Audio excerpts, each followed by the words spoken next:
Good morning बच्चों, मैं हूं कमलेश और मैं आज आपको बताऊंगा क्लास 10 का जो मैथ्स का चैप्टर 9 है, सम एप्लीकेशंस ऑफ ट्रिगोनोमेट्री।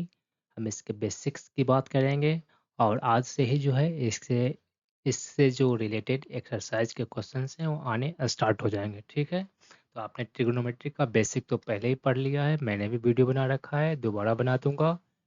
ठीक है, क्योंकि वो जो पुराने वीडियोस थे वो मोबाइल में देखने में इशू आ रहे थे, तो इसमें क्या है आपको याद होगा, जहाँ तक सब बच्चों को पता होगा कि जो एक राइट एंगल ट्रायंगल में जो राइट एंगल है उसके सामने जो होता है हाइपोटेनस होता है, और जो एक्यूट एंगल है, सपोज ये यहाँ पे थीटा है, एंगल सी, तो इसके जो फ्रंट में होता है, ये जो अपोजिट में होता है बिल्कुल सामने, उसको बोलते हैं परपेंडिकुलर।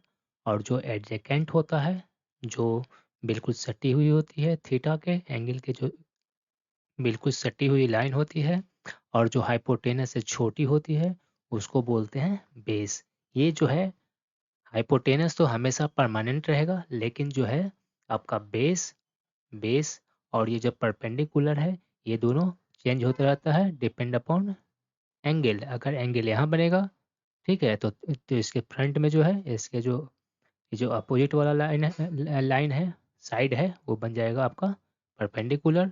और जो इसके एडजेकेंट जो बच गया हाइपोटेनस के अलावा जो साइड है, वो बन गया आपका परपेंडी सॉरी यहाँ बन जाएगा बेस। जो एडजेकेंट साइड है वो बेस बन जाएगा, और जो बिल्कुल फ्रंट में है वो बन जाएगा आपका परपेंडिकुलर। और जो सबसे बड़ी लाइन है वो तो बनी रहेगी ही, हाइपोटेनस ही रहेगी हमेशा, एक राइट एंगल्ड ट्रायंगल के लिए। ठीक है, और आपको क्या याद रखना है, नए नए वर्ड्स क्या हैं इसके अंदर जो आपको सीखने हैं। जहाँ से एक कोई आदमी या जो कोई भी देखता है, जो भी यहाँ पे आदमी है या जानवर है, कोई भी जो उस ऑब्जेक्ट को देखता है, ठीक है, ये ऑब्जेक्ट हो गया हमारा, जो देखता है उसको बोलते हैं ऑब्जर्वर। ऑब्जर्वर, ठीक है, जो देखेगा ऑब्जेक्ट को उसको बोलते हैं ऑब्जर्वर। और ये तो ऑब्जेक्ट हो गया, ठीक है, यहाँ से, ठीक है, ये हो गया ऑब्जर्वर, ये हो गया ऑब्जेक्ट जिसको ऑब्जर्वर देख रहा है। तो यहाँ से जहाँ से देख रहा है, जो इसका आई का पोजीशन है, वहाँ से हॉरिजेंटल लाइन जब ड्रा कीजिएगा, और ये जो ऑब्जर्वर जो देख रहा है, इस लाइन को जो है, जहाँ से ऑब्जर्वर ऑब्जेक्ट को देख रहा है, उस लाइन को जो है लाइन ऑफ साइट बोलते हैं। ठीक है, और जहाँ से नीचे से ऊपर की ओर अगर देख रहा है, तो इस जो एंगल बनेगा, जहाँ से हॉरिजॉन्टल लाइन आपने ड्रा किया और लाइन ऑफ साइट ड्रा किया, ठीक है, ये बिल्कुल स्ट्रेट स्ट्रेट होगी। और यहाँ जो एंगल बनेगा उसको बोलते हैं एंगल ऑफ एलिवेशन। ठीक है, एंगल ऑफ एलिवेशन, मैं आगे भी दिखाता हूँ इसको। ठीक है, इसको बोलेंगे एंगल ऑफ एलिवेशन। ये देखिए कुछ इस तरह से जो है एंगल ऑफ एलिवेशन आपका यहाँ पे बन जाएगा। ठीक है, जैसे ये हो गया ऑब्जर्वर जो है, ऑब्जर्वर यहाँ पे है, ऑब्जर्वर जो है एक चिड़िया को देख रहा है। तो जहाँ से ऑब्जर्वर इस ऑब्जेक्ट को, ये ऑब्जेक्ट हो गया, ऑब्जर्वर के लिए ऑब्जेक्ट हो गया, ये बन गया आपका ऑब्जर्वर। तो ऑब्जर्वर जहाँ से किसी ऑब्जेक्ट को देखेगा, वहाँ से जब स्ट्रेट लाइन ड्रा करेंगे तो बन जाएगी हमारी लाइन ऑफ साइट। ठीक है, और जो ऑब्जर्वर के आँख जो है, आईज जो है, उससे जो पैरेलल हम लाइन बनाएंगे, ठीक है, बिल्कुल पैरेलल टू दी अर्थ बोल सकते हो, तो ये जो लाइन बनेगी ये बन जाएगी हॉरिजेंटल लाइन। और इस जो हॉरिजेंटल लाइन और ये जो लाइन ऑफ साइट है, इन दोनों से जो एंगल क्रिएट होगा, एक्यूट एंगल जो क्रिएट होगा, वो बन जाएगा एंगल ऑफ एलिवेशन। ठीक है, ये बन गया एंगल ऑफ एलिवेशन। इसमें ध्यान रखना है, एंगल ऑफ एलिवेशन जब तभी बनेगा जब ऑब्जर्वर जो है ऊपर की ओर देखेगा। ठीक है, ऊपर की ओर किसी भी एंगल में देखेगा तो वो जो है एंगल ऑफ एलिवेशन बनेगा, ऊपर की ओर हमेशा ये देखेगा। ठीक है, ये ध्यान रखना है, ये ऑब्जर्वर जो है हमेशा ऊपर की ओर ही देखेगा, तो बनेगा एंगल ऑफ एलिवेशन। अच्छा, जोड़ी थोड़ी हमेशा ऊपर की ओर ही देखेगा, नीचे की ओर देखेगा तो क्या होगा, तो जब नीचे की ओर देखेगा, जैसे यहाँ पे एक चिड़िया है बैठी हुई पेड़ पे, और यहाँ पे एक रैट को देख रही है, कि आज खाना तो पूरा तैयार है। ठीक है, तो इस टाइप से कोई देखेगा, ऊपर से नीचे की ओर देखेगा।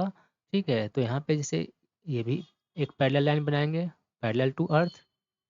ठीक है, ये जो ऑब्जर्वर का आई है, ये ऑब्जर्वर हो गया, पी पॉइंट पे ये दिखा रहा है, पी पॉइंट पे ऑब्जर्वर है। ठीक है, तो यहाँ से जो स्ट्रेट लाइन ड्रा करोगे आप पैरेलल टू अर्थ, वो क्या बन जाएगी, हॉरिजॉन्टल लाइन। ठीक है, और जो नीचे की ओर देखेगा ऑब्जेक्ट को, तो वो ऑब्जेक्ट से लेकर के ऑब्जर्वर तक एक लाइन ड्रा होगी, स्ट्रेट लाइन, उसको बोलते हैं लाइन ऑफ साइट, पहले ही देख चुके हैं।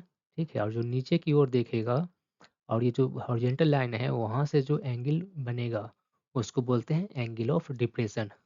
ये हमेशा अपोजिट हो गया, एंगल ऑफ एलिवेशन के अपोजिट हो गया। एंगल ऑफ एलिवेशन में क्या होता है, ऑब्जर्वर जो है ऊपर की ओर देखता है, लेकिन एंगल ऑफ डिप्रेशन में ऑब्जर्वर हमेशा नीचे की ओर देखेगा।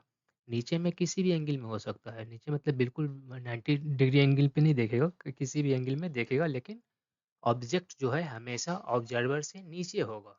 ठीक है, ऑब्जर्वर हमेशा नीचे होगा, नीचे की ओर देखेगा, वो हो गया आपका एंगल ऑफ डिप्रेशन। आपको यहाँ पे है कुछ जो है ट्रिग्नोमेट्रिकल रेशियोज याद रखने पड़ेंगे, जो हमने टेबल में सीखा होगा। ठीक है, ये आपको काम लायक है। यहाँ से मैं दिखा देता हूँ आपको क्या क्या यहाँ से याद रखना है, जिससे कि आपको कम से कम इस चैप्टर को पढ़ने में परेशानी नहीं होगी। आपको जो है यहाँ से लेकर के यहाँ तक, ये जो साइन 30 से ले साइन 30, 45, 60, साइन, कॉस और टैन, इन तीनों के लिए ये वाली वैल्यूज आपको जो है याद रखनी पड़ेगी। ये आपको मैक्सिमम क्वेश्चंस में ज़रूरत पड़ेगा। ठीक है, अगर आपको याद नहीं है तो मैं थोड़ा सा बता देता हूँ हमने क्या किया था निकालने के लिए वैल्यूज, कम से कम निकालने के लिए। अगर आपको याद नहीं है बिल्कुल भी, और आप क्लास ये स्टार्ट करना चाहते हैं, तो क्या होगा, इसको 0 मान लिया था हमने। ठीक है, इसको हमने 1 माना था, यहाँ 2 लिखना है, 0 से लेके बढ़ते हुए क्रम में 1 2 3 और 4, इस टाइप से जो है आपको लिख लेना है। उन बच्चों के लिए है जिन्होंने टेबल्स अभी तक याद नहीं किए हैं। ठीक है, और सबको जो है 4 से डिवाइड करना है, कुछ इस तरह से 4 से डिवाइड करना है, और सबको जो है अंडर रूट कर देना है। तो ये जो वैल्यूज आएंगी वो करस्पॉन्डिंग साइन थीटा का वैल्यू आएगा। मतलब ये जो पहला वैल्यू आएगा 0, ये बन जाएगा साइन 0 का, वैसे ये बन गया कॉस साइन 30 का, ये बन गया आपका साइन 45 का, ये बन गया साइन 60 का, और ये बन गया साइन 90 का। फिर उल्टी साइड से इसको लिखना स्टार्ट कीजिएगा, 90 वाले को कॉस 0 पर रख दीजिए, ये यहाँ पे, नेक्स्ट यहाँ पे, नेक्स्ट यहाँ पे, इस टाइप से आप रखना चालू करोगे। ठीक है, तो ये जो है एक कॉस की वैल्यू जो है, करस्पॉन्डिंग कॉस की वैल्यू यहाँ से आप ज्ञात कर सकते हो। और सबको पता है क्या, याद नहीं है तो याद कर लीजिए, साइन थीटा इक्वल टू क्या होता है, सॉरी, टाइन थीटा इक्वल टू क्या होता है, sine theta by cos theta. मतलब इसको जो इससे डिवाइड कीजिएगा करस्पॉन्डिंग एंगल से, अगर tan 0 की बात कर रहा है तो साइन 0 बाई कॉस 0, तो वहाँ से जो है tan 0 का वैल्यू निकल जाएगा। इस टाइप से जो है आप बाकी चीज़ों का भी वैल्यूज निकाल सकते हो, अगर याद नहीं है चैप्टर स्टार्ट करना चाहते हो तो। ठीक है, याद है तो बहुत बढ़िया है। ठीक है, और आपको क्या याद रखना पड़ेगा, ये वाला, ये जो ट्रिगोनोमेट्रिकल रेशियोज जो हैं, साइन थीटा इक्वल टू क्या होता है, परपेंडिकुलर बाय हाइपोटेनस। ये तो आपको याद होगा, याद नहीं है तो मैं जस्ट एक ओवरव्यू दे देता हूँ यहाँ पे, आपको याद होगा। पंडित बद्री प्रसाद हरि हरि बोल, फिर से बोलता हूँ, पंडित बद्री प्रसाद हरि हरि बोल। यहाँ पे इस टाइप से लिख देना है आपको। ये जो यहाँ जो पी वाई एच जो पहला हो गया पी वाई एच, ये वैल्यू हो गया साइन थीटा का। वैसे ही जो बी बाई एच हो गया, ये बनेगा आपका base by hypotenuse cos theta. और ये जो P बाई B हो गया, ये बन गया आपका perpendicular by base tan theta. तो ये जो है आपको ऐसे करके तत्काल काम चला सकते हो, ठीक है।